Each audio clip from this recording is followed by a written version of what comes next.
শ্রাবণ শুরু হতেই আমরা একটা ভিডিও কিন্তু সবাই দেখেছি বললেই চলে। একজন কিছু হাতে নিয়ে কন্টিনিউ দৌড়াচ্ছে, সে কোনো ট্রাফিকে দাঁড়াচ্ছে না, তাকে সবাই রাস্তা দিয়ে দিচ্ছে, এমনকি ট্রেন আসার আগের মুহূর্তেও সে রেল লাইন ক্রস করে দৌড়াতে শুরু করেছে। এই ভিডিওটা আমিও দেখেছি, আশা করি অনেকে দেখেছে। আর এটাকে বলে ডাক কাভার যাত্রা। শ্রাবণ মাসের চতুর্থের দিন এরা শিবরাত্রির পালন করে, আর তাই চতুর্থীর আগের দিন হরিদ্বার থেকে জল নিয়ে এরা দৌড়ানো স্টার্ট করে। এই জলটা কিন্তু ওরা এক মুহূর্তের জন্য দাঁড় করিয়ে রাখে না, কেউ না কেউ কারোর না কারোর হাতে দিয়ে জলটা কন্টিনিউ আসতেই থাকে, এখানে কোনো রেস্ট নেওয়ার কোনো বালাই নেই। আর এই হরিদ্বার থেকে আলোয়ার অবধি যাওয়াটা কিন্তু একদম মুখের কথা না, তার জন্য ওরা অনেকে মিলে এই যাত্রাপথটা শুরু করে।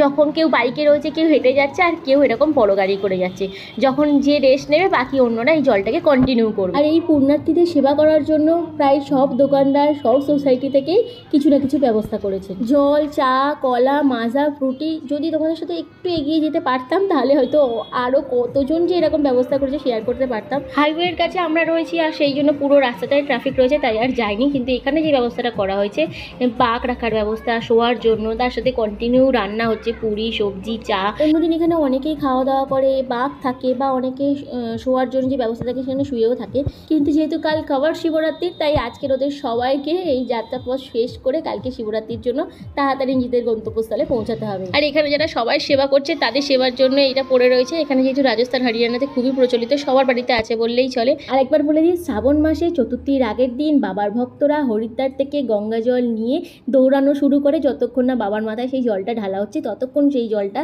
কোথাও এক সেকেন্ডের জন্য দাঁড় করায় না। আর এই পাত্রর হাতে করেই গঙ্গা জলটা ওরা নিয়ে আসে। অনেকক্ষণ বকবক করলাম, আর যেহেতু জানার কোনো শেষ নেই আর জানলে কোনো ক্ষতিও নেই, তাই ভিন রাজ্যে থেকে যেটুকু জানতে পারছি সেটুকুই তোমাদের সাথে শেয়ার করলাম। কিছু ভুল ত্রুটি হলে ক্ষমা করে দিও। এখন তবে আসি, টাটা। আর হ্যাঁ, ভিডিও ভালো লাগলে একটা লাইক করে দিও।